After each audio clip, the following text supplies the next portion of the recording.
रायबरेली। उस चुनाव में राजनारायण जी चुनाव हार गए और इंदिरा गांधी जी प्रधानमंत्री थी, वो चुनाव जीते। राजनारायण ने मुकदमा दाखिल किया election petition Allahabad high court में और शांति भूषण के वकील थे, जो कानून मंत्री भी देश के रहे, इंदिरा जी के पास लिबर्टी ऑफ लाइफ।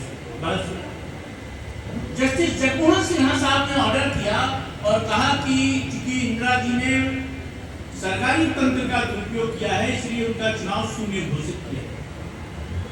उस मुकदमे को हारने के बाद इंदिरा जी इस देश के बहुत बड़े वकील नानी पालकीवाला के घर गए और नानी पालकीवाला ने कॉन्फ्रेंस किया और कहा, ऑर्डर को देखा और कहा, मैडम आप चिंता मत करिए, इसको मैं स्टे कर, जैसे हम लोग कहते हैं किया।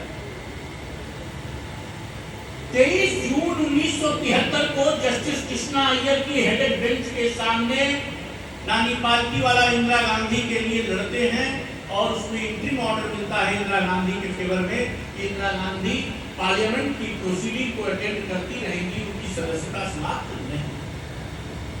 और पालकीवाला ने निकलते हुए कहा कि मैडम आप चिंता मत करिएगा, इस मुकदमे को हम लोग फाइनली जीतेंगे।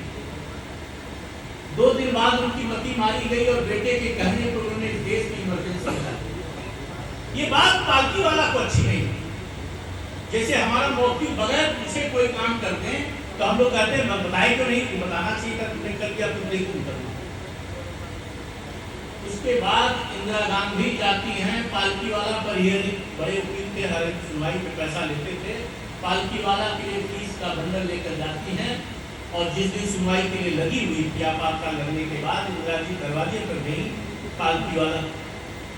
पालकीवाला ने फाइल और पैसे के साथ इस देश के सबसे मजबूत प्रधानमंत्री इंदिरा गांधी को दरवाजे से लौटाया और कहा कि मैडम गांधी, मैं आपका मुकदमा नहीं लड़ पाऊंगा क्योंकि आपको इस देश की न्यायपालिका, इस देश के लोकतंत्र पे भरोसा नहीं था और आपने इमरजेंसी लगा।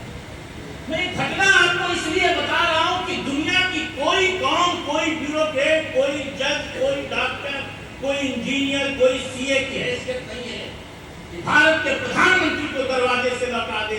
यह क्षमता किसी के अंदर है तो सिर्फ गाली कोर्ट के इलाज